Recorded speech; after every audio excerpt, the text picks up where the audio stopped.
Hello, everyone. It's Martha Novak.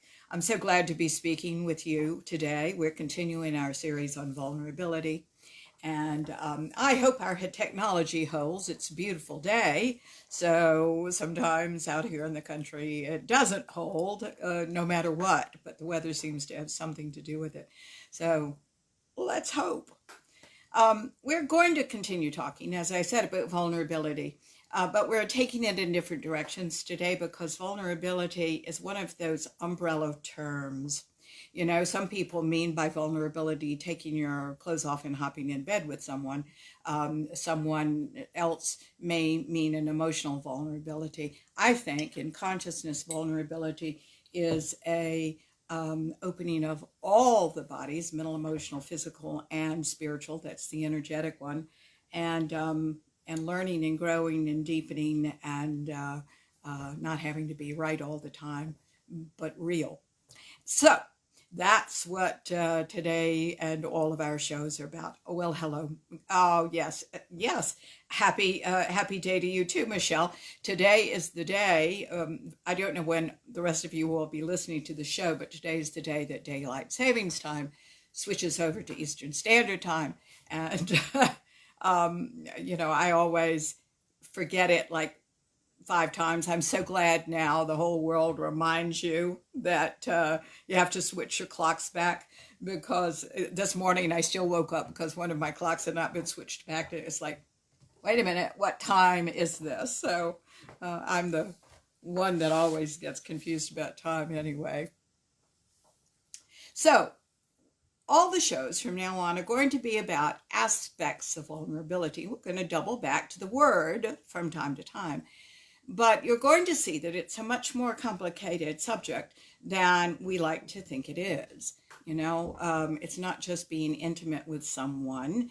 There are a lot of factors that actually prevent us from the vulnerability that we can experience in life.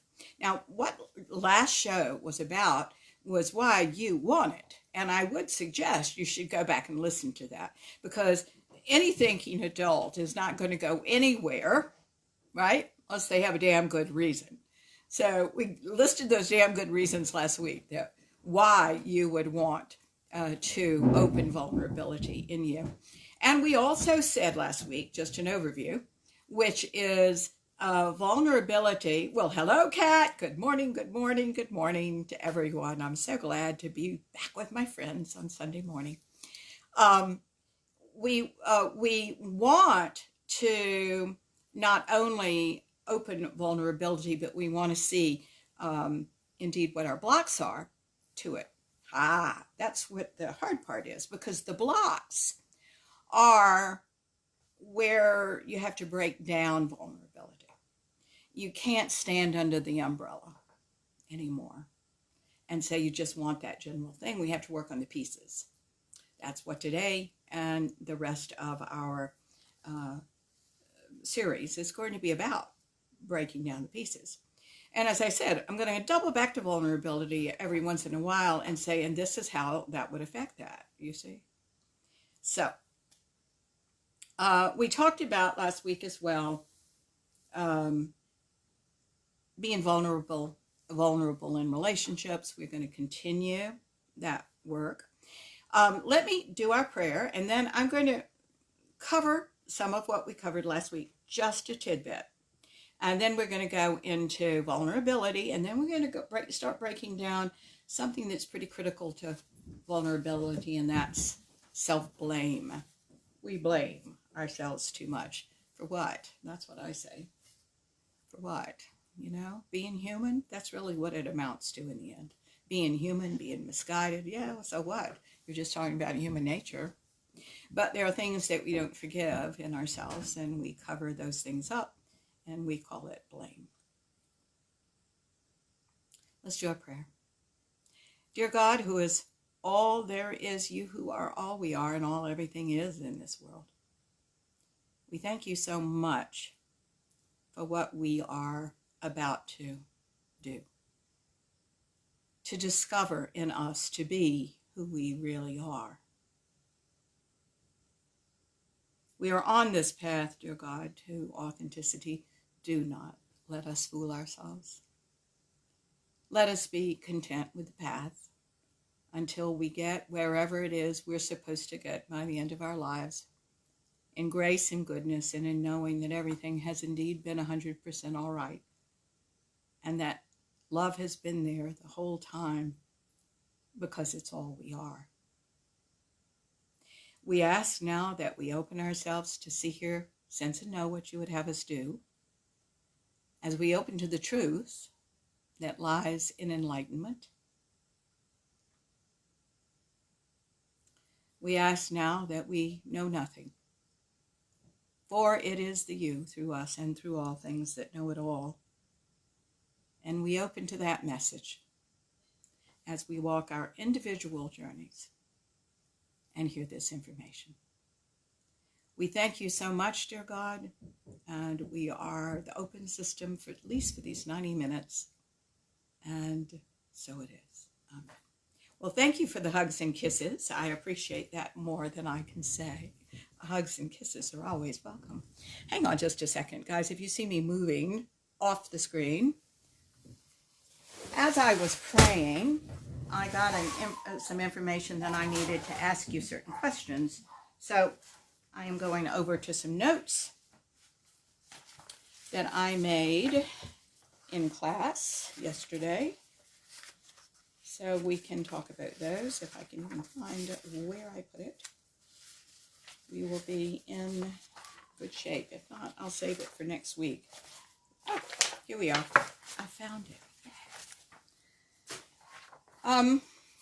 One of the things that we do in my classes is we ask questions that you might never have had asked of you before.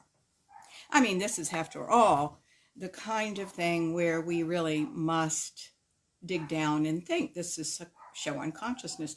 And what consciousness is knowing more, particularly about yourself and your place in the world, tomorrow than you did today more than yesterday.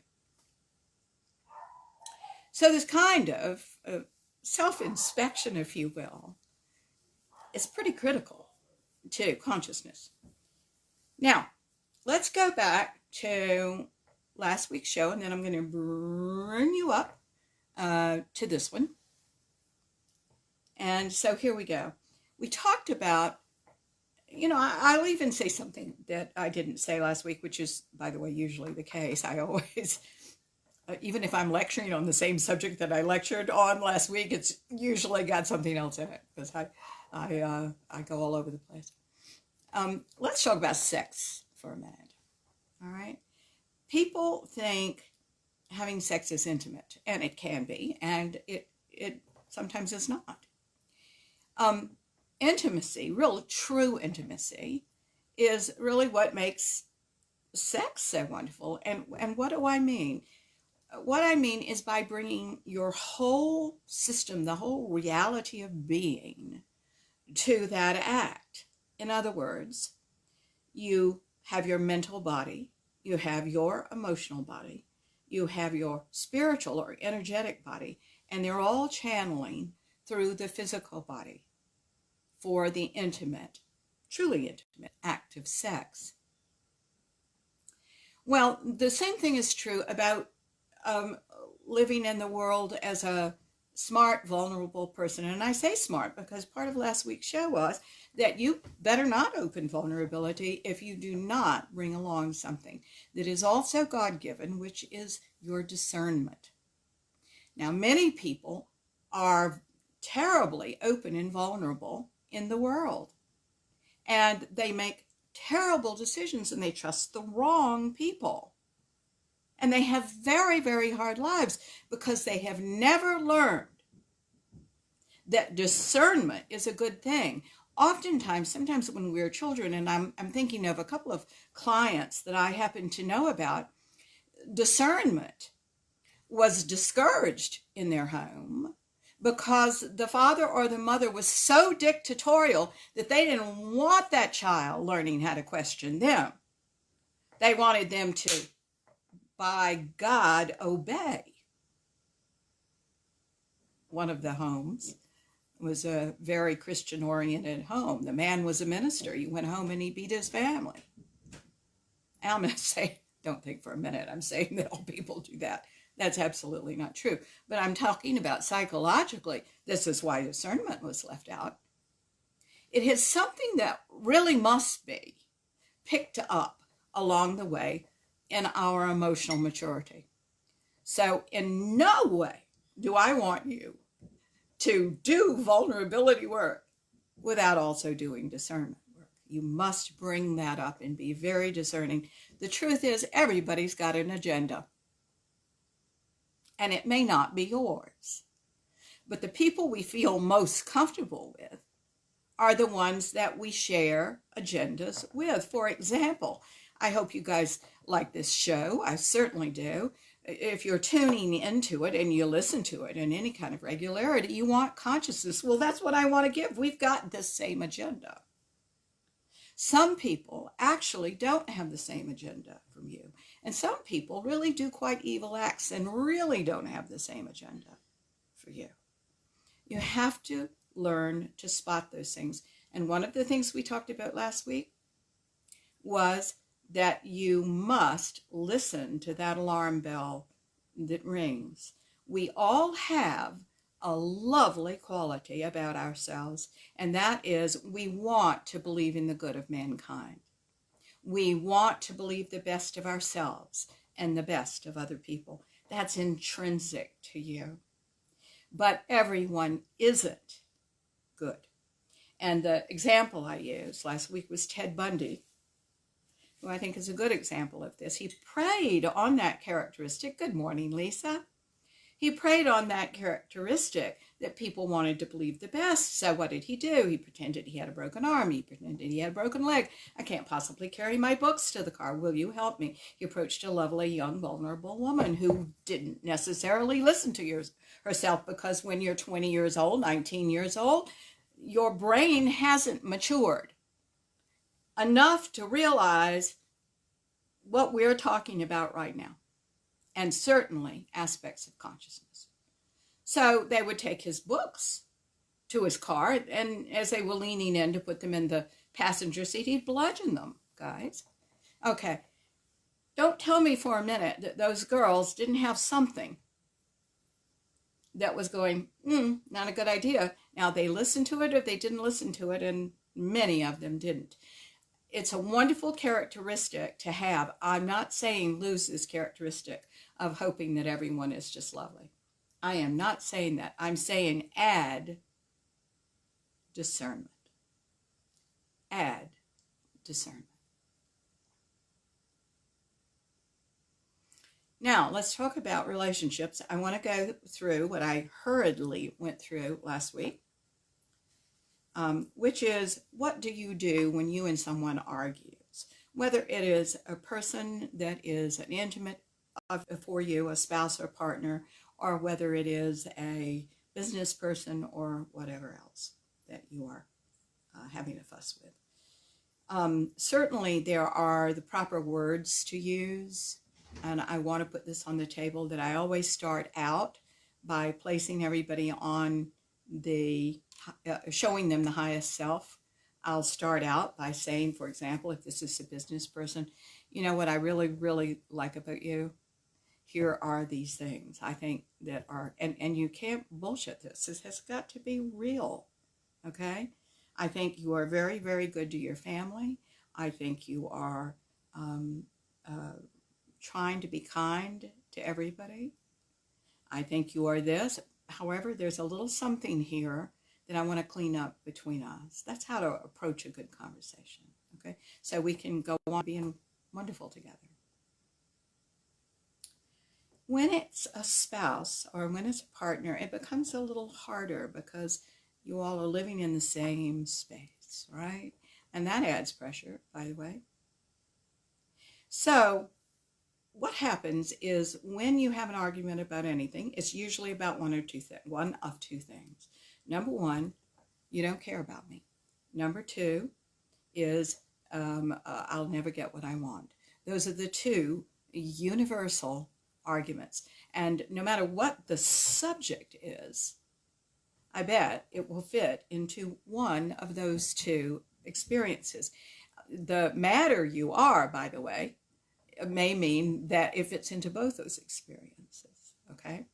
And we certainly want you to realize that. So part of healing is the realization of what's going on. All right. Next, you argue. And when you argue, you're on two poles. I always see them as poles. If you see like a football field, and there's a pole there instead of a goalpost, and a pole there instead of a goalpost, you're both clinging to your poles. Okay? You have your case and their case from these poles. It's the only place that your rightness exists. Both of you think you're right. Okay? So there you are. So on these poles, you state your case to each other. I feel this way. Well, I don't feel this way. I feel that way. Okay. I want you to realize that in those positions, there is no solution. There are just positions. Do you understand?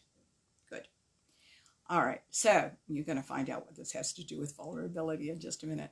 So you need time before you fix this. So I need for you to, by all means, stand on your pole, but think about what the other person has said. Now, you're going to go through various aspects of this. The first thing you're going to do is try to gather evidence against that mean old person over there.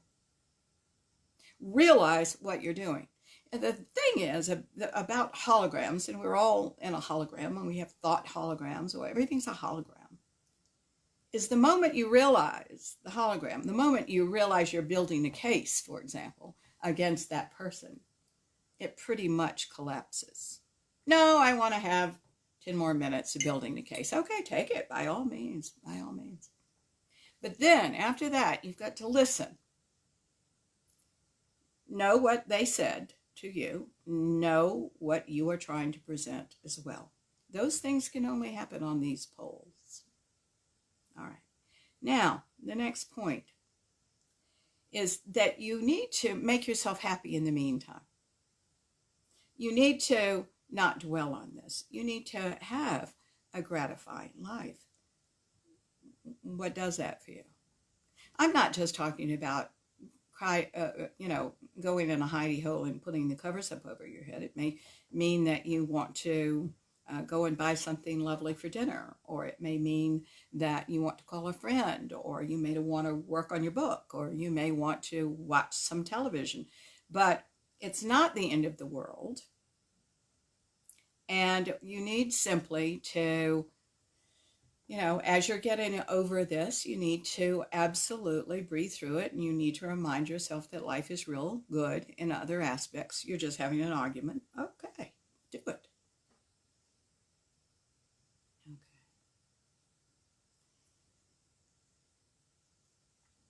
One of the things I said last week that I think bears repeating is every time you do have a significant argument, you have choices here. One of the choices is to divorce. One of the choices is to not divorce, but to keep this unresolved and be unhappy for the rest of your life and sweep it under the rug. The problem with that is by the end of 20 years, say, you got a big pile of crap under the rug and nothing has a name, so nothing can be fixed anymore because it can only be fixed if it has a name. That's the immediacy of this. When you argue, you really should fix it in about 48 hours or so because it has a name. Okay. And then the third option is what I'm talking about right now. You have to fix it. You have to work through it. You've got to learn to do that. Now, working through a problem is also something we don't learn to do when we're kids. We learn to do it out of the ball field, maybe. But the truth is, the sophisticated working through of a problem as an adult is something you learn by doing it as an adult. You understand? Okay. I know it.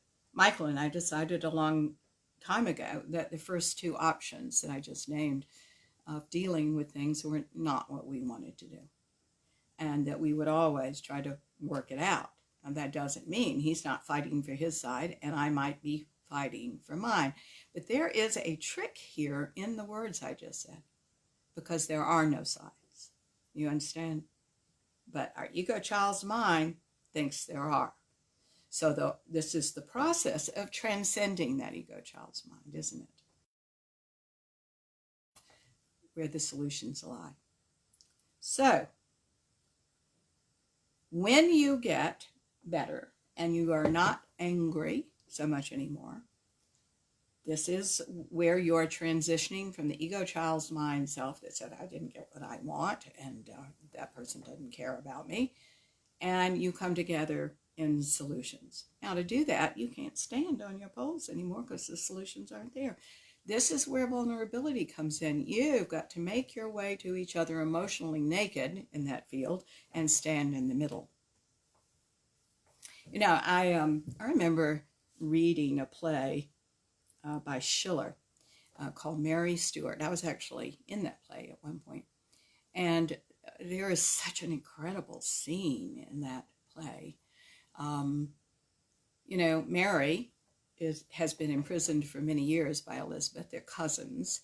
And Elizabeth is very jealous of Mary. Mary's prettier and, you know, has been able to get the men that Elizabeth has been interested in. And there's a lot of history here, not just the Catholic versus the Protestant thing. And so they both have, Mary has been imprisoned because certainly she's got men around her that want to wage war and use her. They want to use her certainly as the, what do you want to call it, the rallying point. Elizabeth has men around her too. As a matter of fact, they have arranged this meeting. Mary's been petitioning Elizabeth for this meeting, and they have arranged to meet in a field. However, Mary doesn't know this. All of a sudden, she's taken out of prison, and she's taken to this field and walks into it, and there's Elizabeth and her army, any of which could cut off her head at any moment. And she's got to get her case made for to Elizabeth.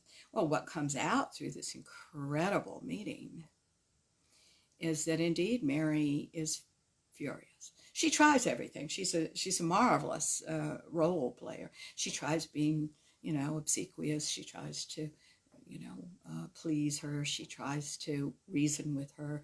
She tries a lot of things. Finally, because Elizabeth really is giving her absolutely nothing and is now going to walk away from her, the fury comes out. She's absolutely furious. And the last line of that particular scene is so powerful. She said, "You should be here down in the dirt because I am your king." Wow, what a scene, right? Does not bode well for Mary, you know, in the end, but what a scene to play. We can't do that. When we come together in the field with a partner, with somebody we care about. Now, this is, you know, here's something that is absolutely true. There was a woman I know who, someone said something really mean to her at Starbucks. Why? We have no idea. But one of the things that we said was, you don't have to fix it with this person. You're never going to see this woman again. She was a customer too. Okay, she had a bad day, right? But when somebody really matters to you, it's important to work out. So one leaves your poles. And at this point of before you leave your pole, it's very critical to realize what's going on here. And what's really going on is you're saying, I have my point of view. That person has their point of view. I will surrender my need to be right and let God enter, because there's a larger truth here. And I pray that both of us we'll be open to finding it and we'll allow it to be found. That's vulnerability, and you come to the middle. And that's the emotional nakedness that I'm talking about. You don't have to be right anymore. You don't have to cloak yourself in anything. You just need to stand there and work it out. In our talking about it, it sometimes is a misunderstanding. Sometimes it's a philosophical difference.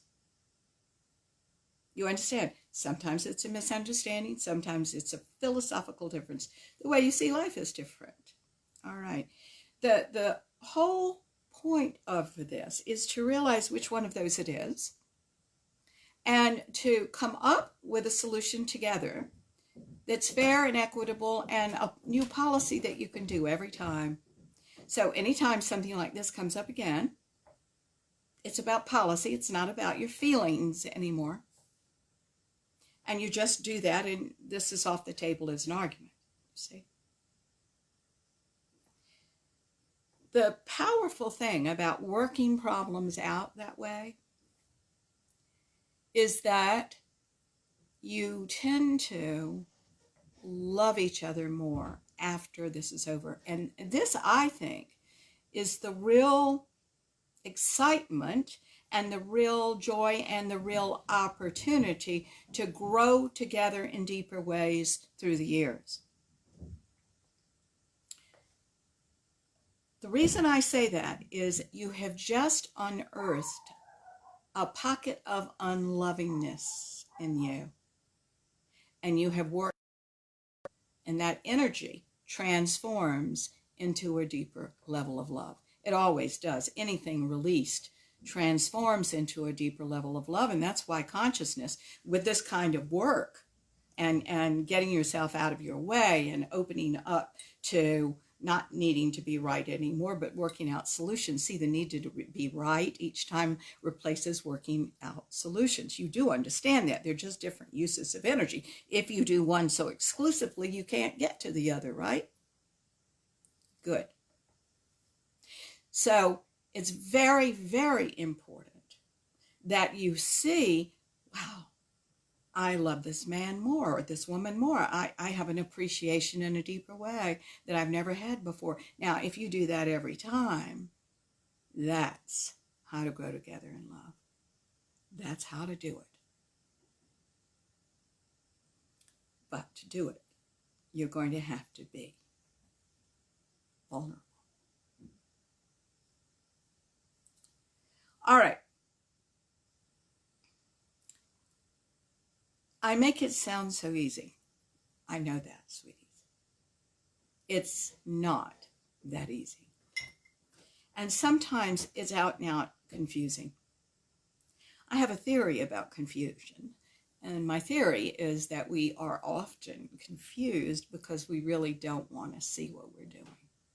We will say, oh, I'm so confused. I think it's a device we use. So I want to put that on the table to you so you can question your own confusion. It becomes clearer and clearer as you do this.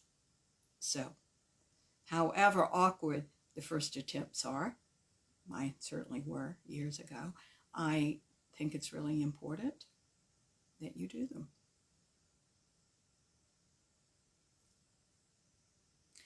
So I just want you to imagine a different world right now. If you are in a place, not if you're driving, of course, but if you're listening to this, close your eyes a minute and just breathe deeply and know you're real safe in this moment. And I want you to think of some things. What if you work on yourself with someone to confront these old issues and limitations? What if? It doesn't have to be someone like me. It could be anybody. But what if you do this? What if you have somebody to talk to? What if you find yourself relaxing, genuinely relaxing, listening more and listening more to your highest self? And you have a dawning revelation that everything, no matter what, is 100% okay. And that everything, good, bad, and indifferent, fits into this larger tapestry that you are. What if you surrender having to be right all the time and instead opt for being loving and kind and discerning? More loving, kind, and discerning than you've ever been. What if there was a solution to every single thing, and that you find them on the journey like jewels along your path? And when you finish your life, you look back on it and you say, yeah, what a ride, huh? Ups and downs and ins and outs, and all my choice, and all fulfilling.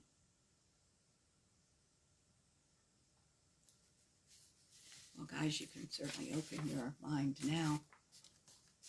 What we just talked about was the conscious life. It's the reason you're listening to a show like this, I suppose.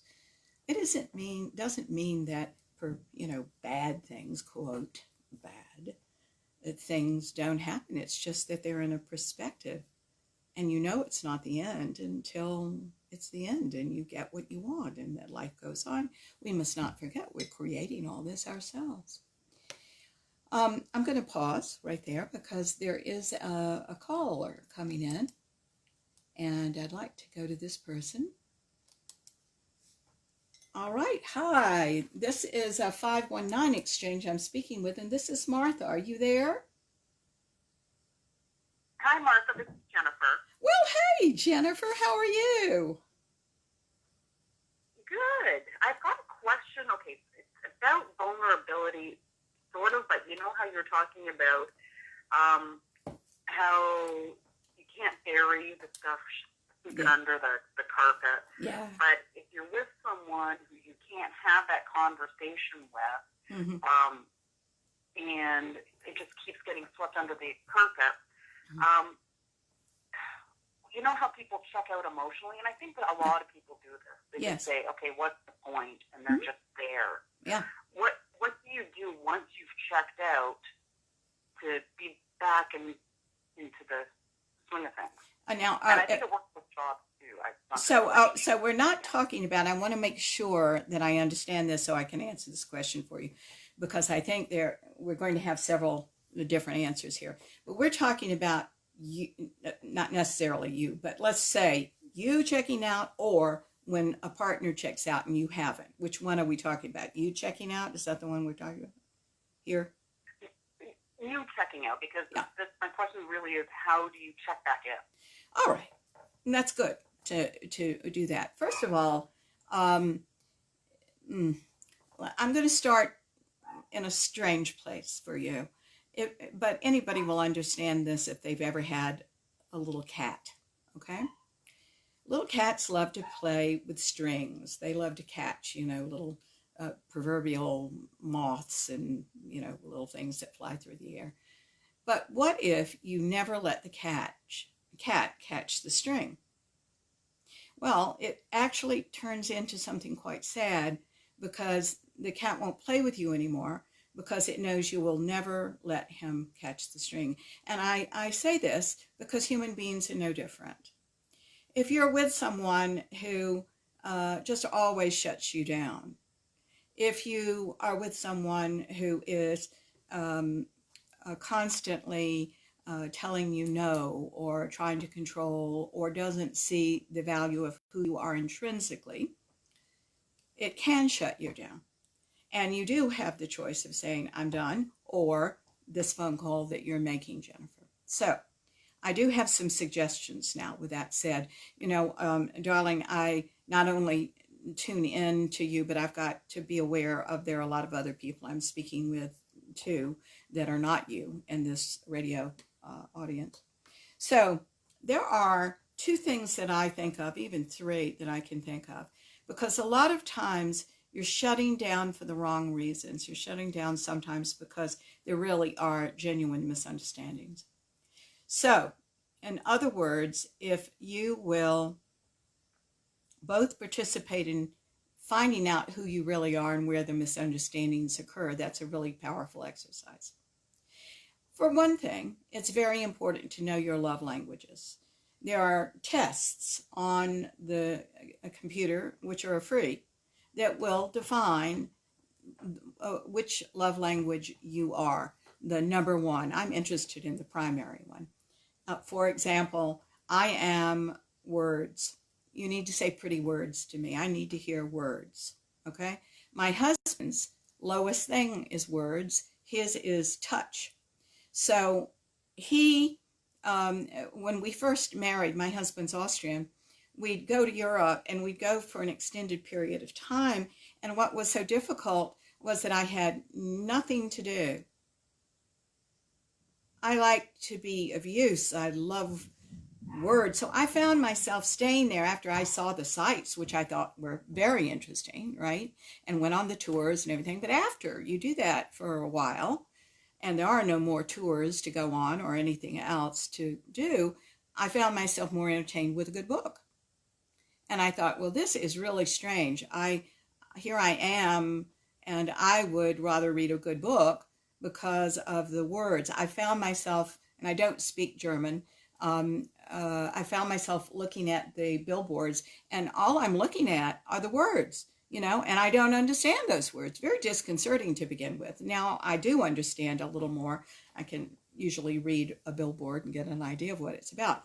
So with that understanding, Michael, my darling husband, really doesn't understand how much I need words. He doesn't get this.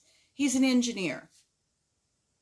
So I know that I need words. So I have all my friends, my girlfriends, my boy friends, all of us friends that we've been friends for years.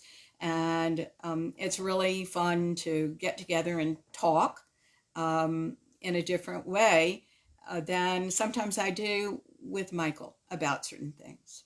Okay?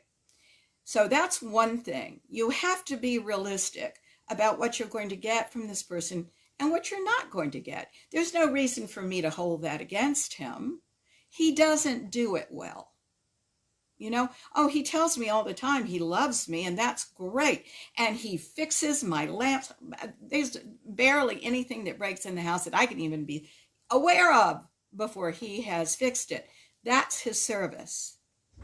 And I've got to realize that. I've got to love more than saying what I need all the time. I've got to be responsible for making sure I get it. That's the thing. And not looking for him for something he cannot give, and appreciating what he is giving in different ways, because that's his language. Now, so the love languages I would always take. I would both of you.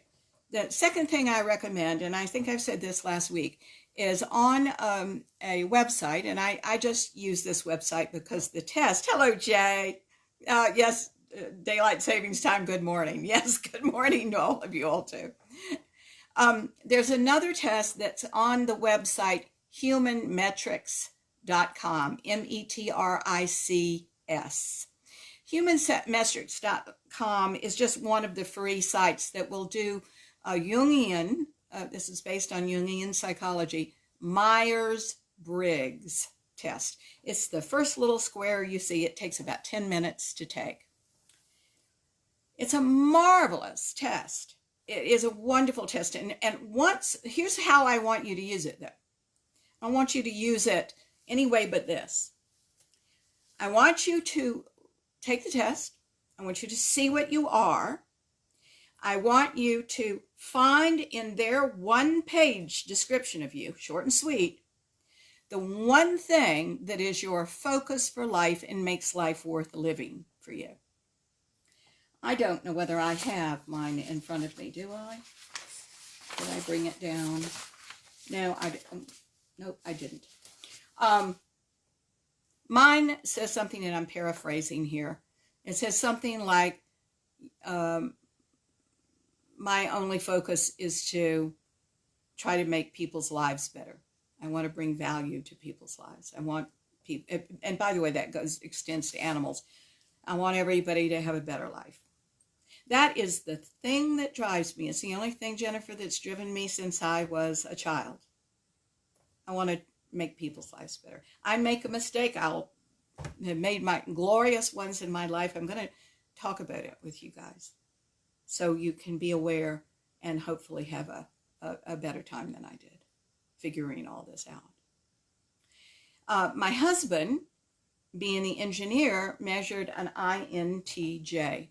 The T and the J stand for thinking and judging. So when we talk about this, the response I got, I think it was yesterday, when I said, I was feeling vulnerable the other day about a book I'm writing, my third book. I figured it out, but you have those moments where you go, end of the world. All right. Well, I was in my, and so I walked up to him and I said, here's what I want you to say. I want you to say, you're going to be great. You'll figure it out, darling. That's what I want you to say. He couldn't say it. God bless him. He just couldn't say it. He said, why would I say that? To him, it was obvious. Now, if I want to take that, Jennifer, and I want to run with it, I'll say, he doesn't care about me. The fact is, he's a thinker-judger. That's what he does. That I needed some sweet words, that just doesn't even compute.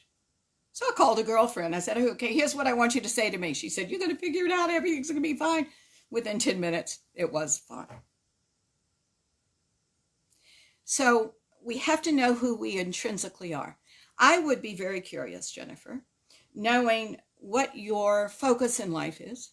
Again, one sentence in the body of that. I'm looking for one sentence. And I want to know what his is. And if he doesn't have any interest in finding it, then you find it. And know that, because that's important knowledge for you to have. What were you about to say, darling? Well, I know what mine is. Mine's of service, but that relationship has come and gone. However, I blame myself for not, because I checked out because I tried everything that you're talking about. Yeah. And then I stopped caring. Well, darling, if these tests, if finding out who each other is doesn't do it, it may be the relationship that was right for one time, but not right for now. And why isn't that all right? I'm divorced. And I'm not divorced to this husband. I was divorced to my first husband. There's nothing wrong with my first husband. He's just an absolutely wonderful human being. It's just we ran our course. And our lives went different directions. Our whole philosophies, what we thought about, everything, very much changed. It's fine to do that. Now, Jennifer, you're going to have another relationship, I'm here to tell you, but you're charged with making sure that this one's very different by choosing well. Choose really well. I don't know what age you are. I just know what age I am. And I can tell you that once we're past our childbearing years, this becomes quite the business decision. Not in any kind of cold, cruel way. It's still full of love and full of romance and all the things that you can bring to a relationship. But your life is going to go in the direction you choose. So let's choose a good one now. We're not having those hormones yell at us to procreate. Now, this is about, let's make a really good decision for ourselves. All right? Let's make sure our philosophies of life match. Let's make sure that this person wants to work through problems and can. Very important. They may all say they want to work through problems. You see? I have clients that are looking for a relationship right now. And they're, because they've done so much consciousness work on themselves, they want to find a man who speaks consciousness, right? And so they'll look on the internet and they're always disappointed because there'll be somebody that says, oh, I'm really into this stuff. And they'll say, well, what have you done? And they've gone to psychics every month of their lives. No. You don't want that. You just want to find a good person. Find somebody that's living this. They don't have to speak this. Oftentimes the people that speak this aren't living this, right?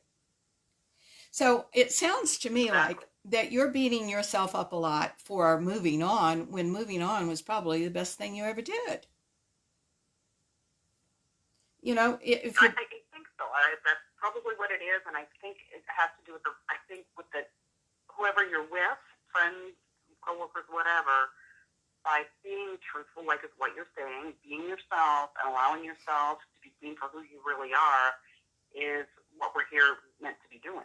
we're supposed to be real. Real is important, not nice, not Mm-hmm. every moment if we don't feel it, not angry, not protecting ourselves, not this and that, real, just real.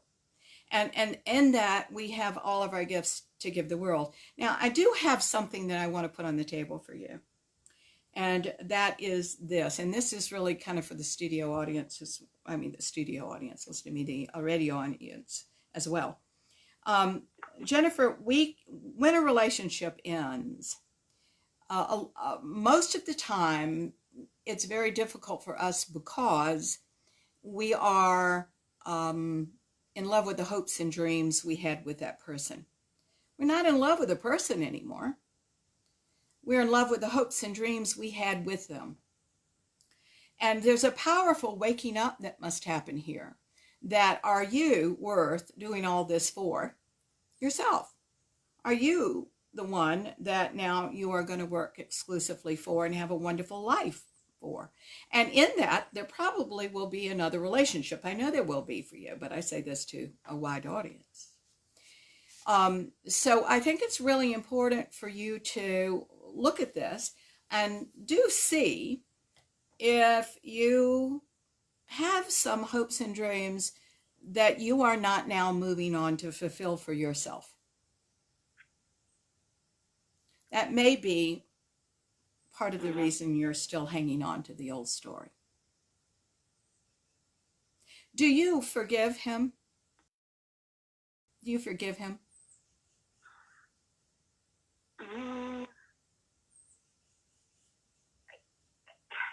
in a lazy way, because I always forgave everything because of the unfortunate way he was brought up.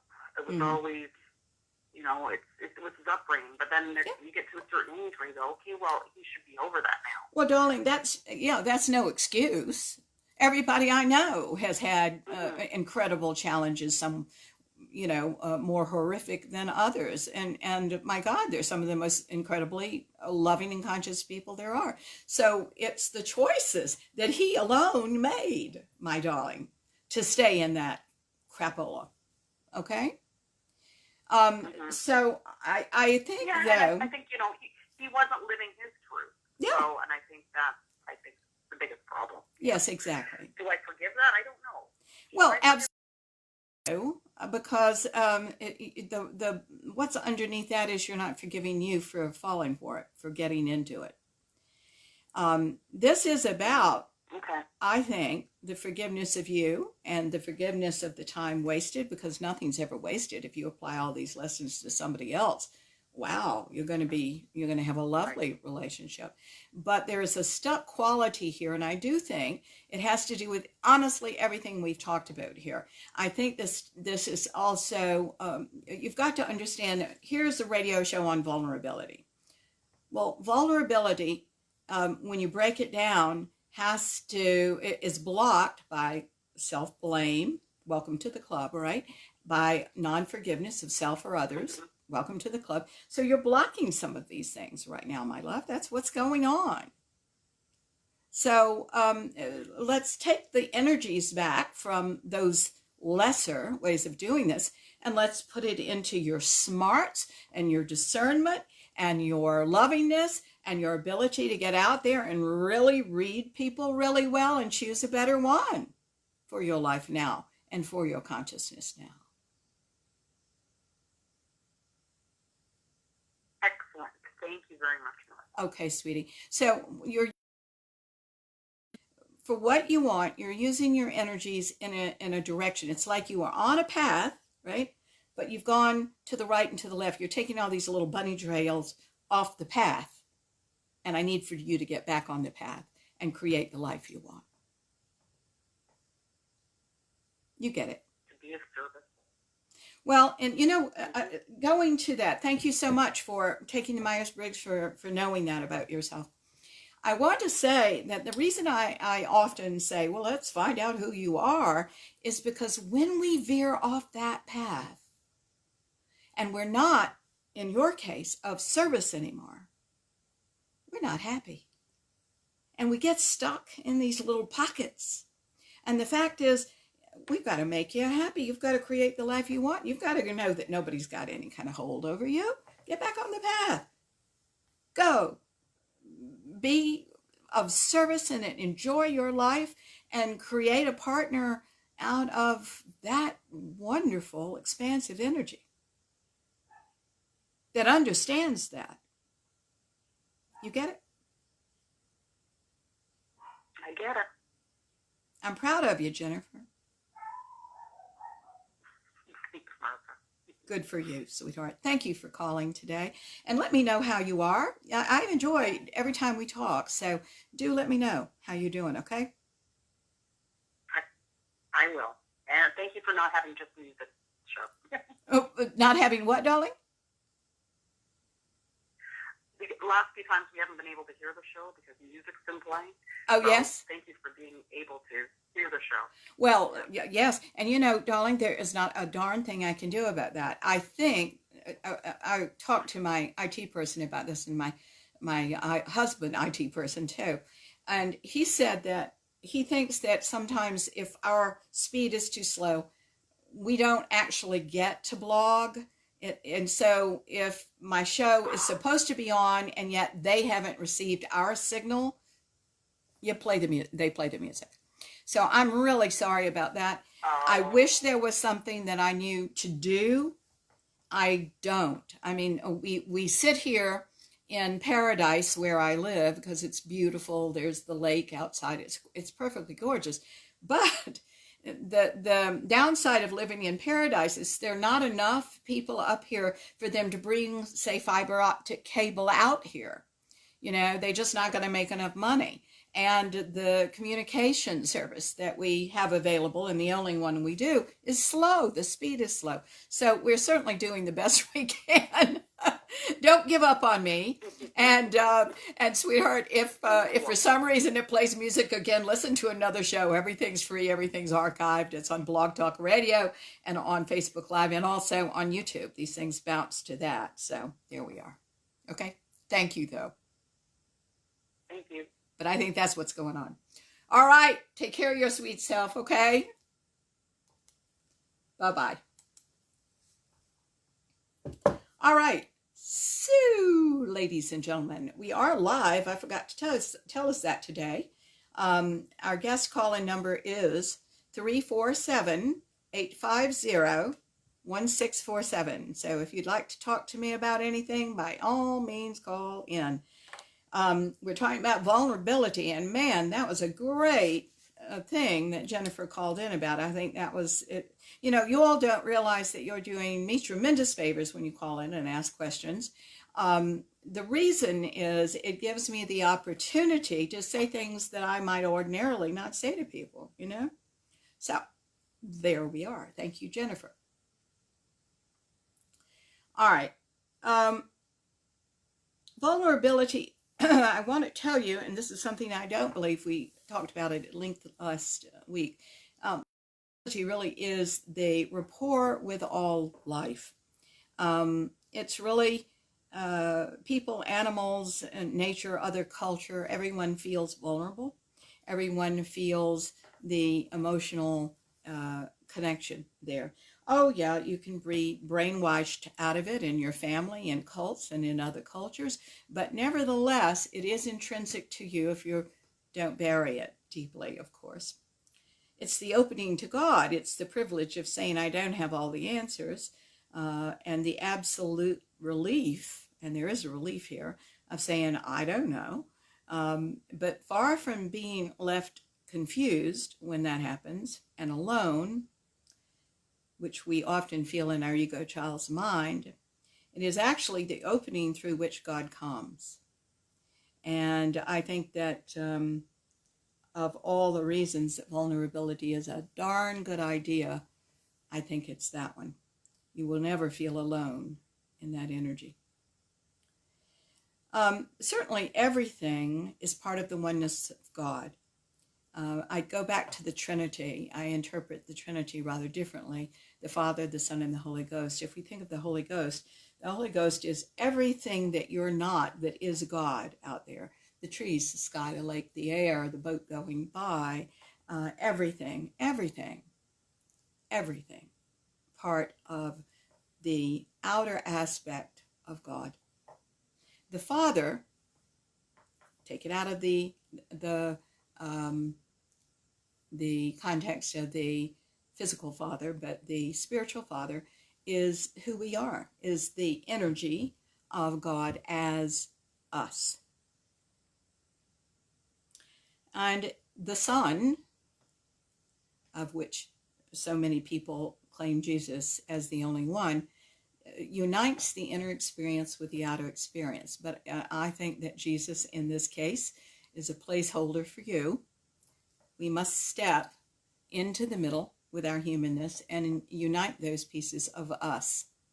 And when we do, wow, we are a good channel for the opening through which God comes. We are vulnerable. We are open. And there it is. So, here you open the channel. You open actually your being to the beneficence of God, to the absolute privilege of living and loving, to the absolute knowing that God is everything, and without a doubt, everything is 100% all right. Now, there is a peace there that I'd love for you all to have and sustain. And it is in the deepening of this work and keeping going in this work, even though you're exhausted, I have been, even though you can hardly pull yourself to the desk to do it, when you have the biggest breakthroughs. Okay. Brene Brown, who is one of the foremost psychologists, I don't know whether she's a psychologist, I would think she is, but she's certainly one of the foremost authorities on vulnerability, has a wonderful quote here, and she says, vulnerability is the birthplace of love, belonging, joy, courage, empathy, and creativity. It is the source of hope, empathy, accountability, and authenticity. If we want greater clarity in our purpose, or deeper and more meaningful spiritual lives, vulnerability is the path. Vulnerability is her thing. Consciousness is mine. We really are talking about vulnerability being one of the big keys to consciousness. But what's the key to vulnerability? Well, there are a lot of them, and we're going to be talking about them in the next several weeks. We'll talk about some of them right now. One of the things I want to say is that she recommends, and I think this is really important, and this is her quote, you must connect with the right person at the right time about the right issue. Okay. So one of the things that I have asked my clients to do, certainly my advanced class to do, is to list your friends. Now, relationships do change. You know, you think somebody's a friend now, and through the years you don't have as much in common with them. I understand that. So first, make sure that some sort of energy, when you list your friends, is being exchanged. You don't have a relationship unless there's exchange of energy. Now, what do I mean by that? Well, you can have friendship for friendship. That's a good exchange of energy. I'm friends with all my clients. Why not be friends with my clients, right? And there's an exchange there too. They pay me for the 2 hours that I work on them exclusively, and I give them my service to them for those 2 hours. We're also friends as well. We do exchange friendship for friendship, but they also give me time, money for those 2 hours of my time and my expertise. So there are many ways, just energy is energy, right? So, but there has to be an exchange of it, or there is no relationship, however you define the relationship. That's the first thing I want you all to realize. We have to have an exchange of energy. So I'm looking for a list of your friends that you exchange energy with. I think that's really important. Now, why am I asking you to do something when you know who your friends are? Because consciousness is about deliberation. Let's list your friends. All right? Now, out to the side, if you're listening to your friends, I also want you to know what gets exchanged. Can you tell them everything about you? Tell them only a little bit about you? It was interesting. I have a fundamentalist, okay? And so I gave her my first book, which is The Life You Want. And she never did, and we were together for 40 years, right? She never did her book. She said to my husband, I didn't like this book. Don't tell Martha, but it doesn't talk about Jesus. It's interesting because the book is about consciousness. I have Jesus mentioned in there, but it wasn't about Jesus. She wanted me to put it the way she wanted to hear it. Now, what was interesting, if she would just talk to me about it, Michael didn't have the words to say, well, it wasn't a book about Jesus. It was a book about consciousness. If she'd just come to me, I could have engaged her in an interesting discussion, but she doesn't do that. She doesn't want an interesting discussion. Now, that doesn't mean I love her any less, does it? No, but I know precisely what I can talk to her about. She doesn't want to know that aspect of me. That's fine. Subject off the table of consciousness, of Jesus, of anything like that, unless she wants to bring it up, at which time I just go, oh. Okay. My, that is a pretty baby. I'm thinking of my grandmother. There's an old family story of my family where my grandmother saw, I think, a very ugly little child in a buggy that her friend had, and the baby was not very pretty. And my grandmother walked over and said, oh, my, that is a baby. And sometimes that's all you can say. My, that is a baby. Okay. One of the things that I think is extremely important in your listing of friends is to make all this conscious. Be honest with yourself here. Take a good look at the list. And if you don't have any friends that accept all of you, I think it's a real good idea to go out and try to find some. Really, I do. Now, you can't force this. This has to develop over time. But I get real interested in all the people that say, well, I don't need any more friends. Guys, we can't, here's the thing. We can't get around to all the friends we'd like to have, but they're still friends. They're still open. And I think that's really important for you to know. We need to be open to all the people, even that we'd like to be friends with, that we might not have time for in our schedule. That's something else.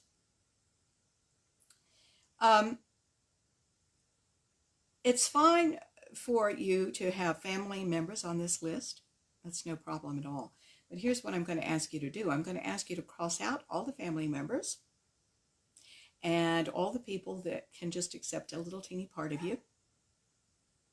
And I'm wanting you to see how many of those other numbers you've got that would always be there for you and accept you fully. And count yourself lucky if you have over 5 of those. Okay. Let's see, where was I going? Where do I want to go? Okay. Yeah, there's another place I want to go before I give you what I rooted in my bag for earlier in the show. And here it is. I think it's important to have a community. Oh, we all live in a community. That's not what I'm talking about. I'm talking about it's really important to have a group of people that do not judge you, that are on their own path, and that can talk to you about what's very important to you. A number of years ago, I don't think any of us realized we were creating a community in our classes. But by gosh, there is.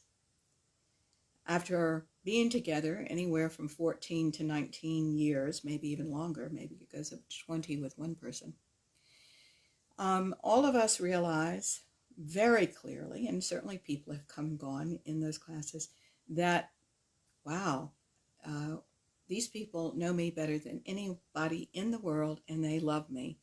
And I can say anything and be safe here, and I can take chances in discovery of who I really am. And no matter what it comes up with, whether I succeed or don't succeed in the exercises does not mean a thing, because it's all about the process. And these people are incredibly supportive. That's what I'd love for you to have. So I do suggest that you start that process for yourself. Okay. I have an exercise I would like you all to do between this week and next week. As I have talked about all sorts of things today, I think that what I would like to do very much is to go into these questions. I don't want you to answer them cavalierly. I want you to answer them very carefully this week. Okay? We're going to talk about this exercise next week and go into talking about even more. So here are the questions. Now, one of the things I said in the earlier of the show is that I'm going to ask you questions sometimes in this show, and certainly in my classes, that you might not have ever even thought of before. Good. Let's stretch you out. Let's really see if we can think here. So I want you to go past the obvious in these questions. You ready? Do write them down. I'm giving you a chance to go and get a pencil and pad or pen, or go to your computer, because I want you to write these down and I want you to consider them. And we're going to work with them next week. Okay? So, and you can always listen to the show again to pick up the questions if you didn't pick up the pen and paper fast enough. Here is what I want you to do. I want you to describe the you that everybody sees. This is the generalized everybody. Everybody sees. This is somebody that can see you across the mall. You know, they don't even have to meet you. If you're just standing in a crowd, what are they seeing? Describe that. Number 2. So that is describe the you that everybody sees. Number 2. Describe the you that people see when they meet you. This is the people that actually shake your hand, hear your name. Who are they? Describe that person.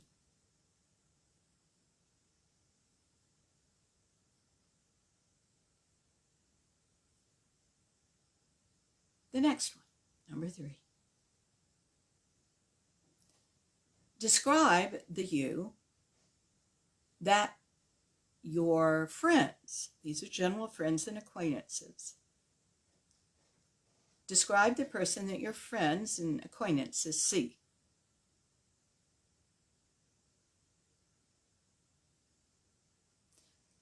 Boy, there's nothing like a silence that's silence on the radio, is there? That's why we're not doing this exercise now and giving you time. All right, the next question. Describe the you that only your best friend or a good family member sees. This is a family member that you don't have a bad history with. This is somebody that would really have your back. It might not be a family member, so make it a best friend.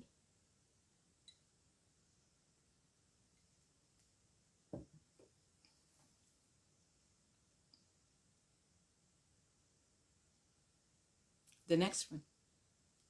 Describe the you that only you see.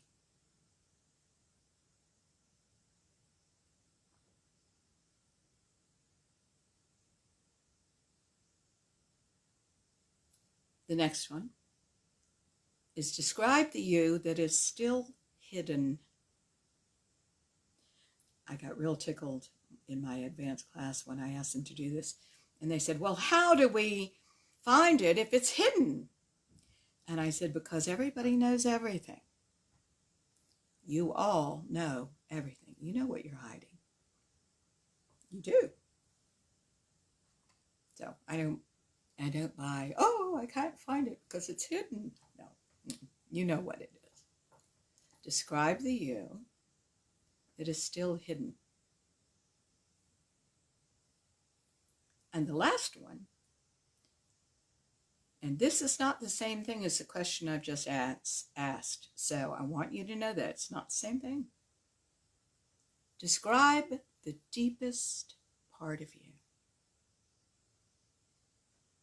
The deepest part of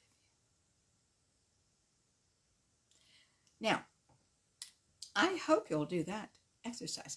I'm not going to ask you the answers to this, but it's going to be important that you understand them and know them for next week. Next week, we're going to be moving into some really interesting breakdown. I think we'll talk about one in particular, an interesting breakdown of vulnerability. All right? We talked about it. I don't know. I've got the hiccups all of a sudden. We talked about it with Jennifer. This is self-blame, shame, and we will be going in that direction with some of these questions. Okay. Now, I think we'll just call the show right now because what else, as I pull things that we can work on, they're all long. So I think I'll save that until next week and say I hope you all have a marvelous week. I want to thank Jennifer, by the way, for calling in so we could talk about this. Guys, it's really important. Friends are going to be real important to you in this next phase as you open up vulnerability. But I think what Brene Brown says is you choose the right friends at the right time for the right topic. Okay? Okay. Michelle is writing me. Oh, good. Yes, darling. Thank you. She's so cute. She said, I'm learning about my hidden, or should I say remembering my hidden. That's actually right. It's like, let's dig down. What is that that's so hidden? We all have these kind of broad strokes that we put on our lives. We'll say, I just feel like I'm always wrong, or I feel like that I can't do anything right or something. And certainly we can trace that back to your childhood and how you learned that. That's just great. And that's a big part of your healing, of course. But does anybody ever ask, really, what did we leave behind, and whether it's time to now bring that forth? I want to say that everybody's wrong and everybody's right. Everybody in the world, everything that you hear in the world is true because somebody believes it, right? Yeah. So this whole thing about what's truth and what's fiction and what's real and what's not, what's hidden and what's, let's just give you a good life. Forget all that and just tell me what in you, tell you, what in you is still hidden. What are you hiding?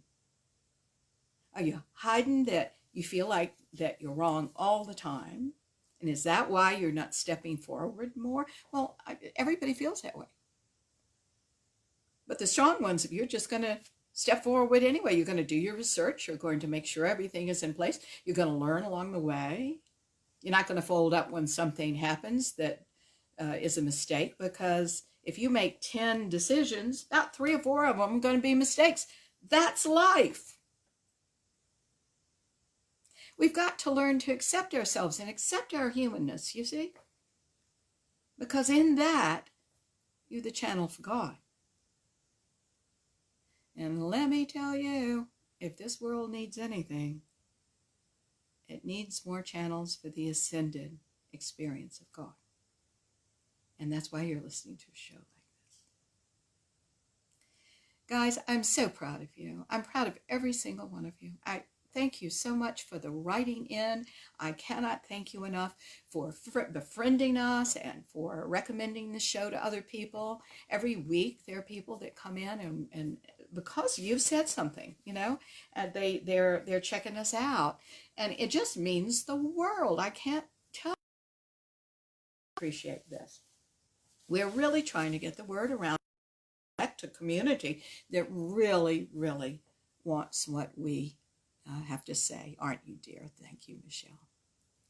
So thank you so much for doing all that. The sharing and the following and the liking and the befriending all means the world. By the way, apparently my personal friend site is often full. So I have people writing to me from time to time and saying, what do I do with that? You can write me, by the way, through the website, which is marthanovak.com.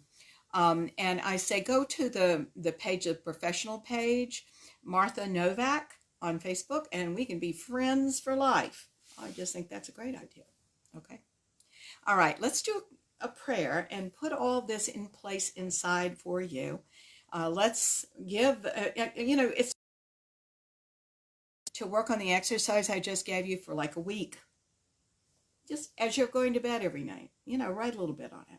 Get to know yourself. Those are very, very hard questions that even through some of my advanced people, wow, oh my word, they were saying.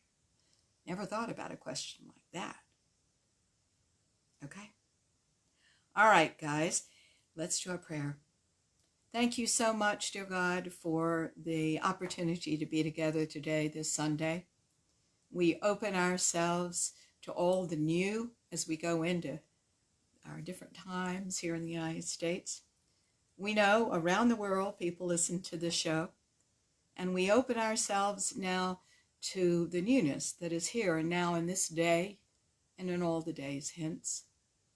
You are bringing things into our lives and teaching us on deeper and deeper and more powerful levels.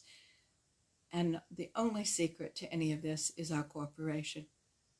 We open ourselves to be more cooperative and more loving and have the experience of you and your ascended nature on deeper and deeper levels of us, which are our ascended natures.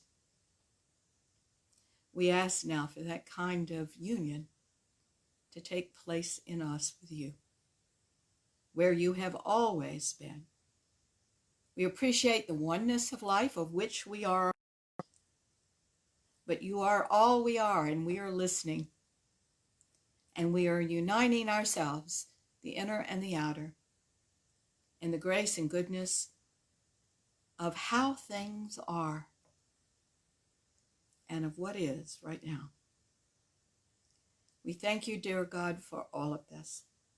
We open ourselves now to what you would have us do and the answers to these questions as we think about ourselves on a different level.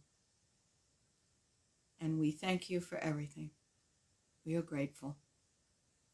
We say this in your name, in the name of the Ascended Masters, our love-centered guides and friends, and in the name of each every person listening to the show today.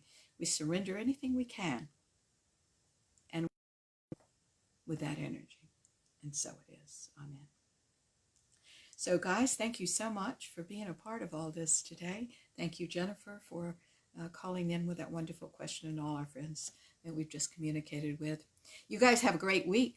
We'll be back next week, 10 o'clock Eastern Standard Time, and we'll use all this that you all have done. Okay? Thank you so much for listening. Take care now. Have a wonderful Sunday. Bye-bye.